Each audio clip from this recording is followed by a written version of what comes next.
मैं ख्वाबों में तुझे अपना बनाता हूँ, फिर जैसे ही होश में आता हूँ औकात में आ जाता हूँ। दिल के दर्द छुपाना कितना मुश्किल होता है। बेशक दिल के दर्द छुपाना कितना मुश्किल होता है। टूट कर भी मुस्कुराना कितना मुश्किल होता है। और दूर तक चलना किसी के साथ सफर में, फिर तन्हा लौट कर आना कितना मुश्किल होता है।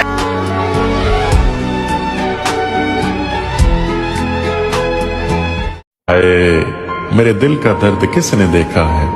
हमें तो मरता सिर्फ खुदा ने देखा है। मैं तन्हाई में बैठ के अक्सर रोता हूँ, लोगों ने तो सिर्फ मुझे मुस्कुराते देखा है।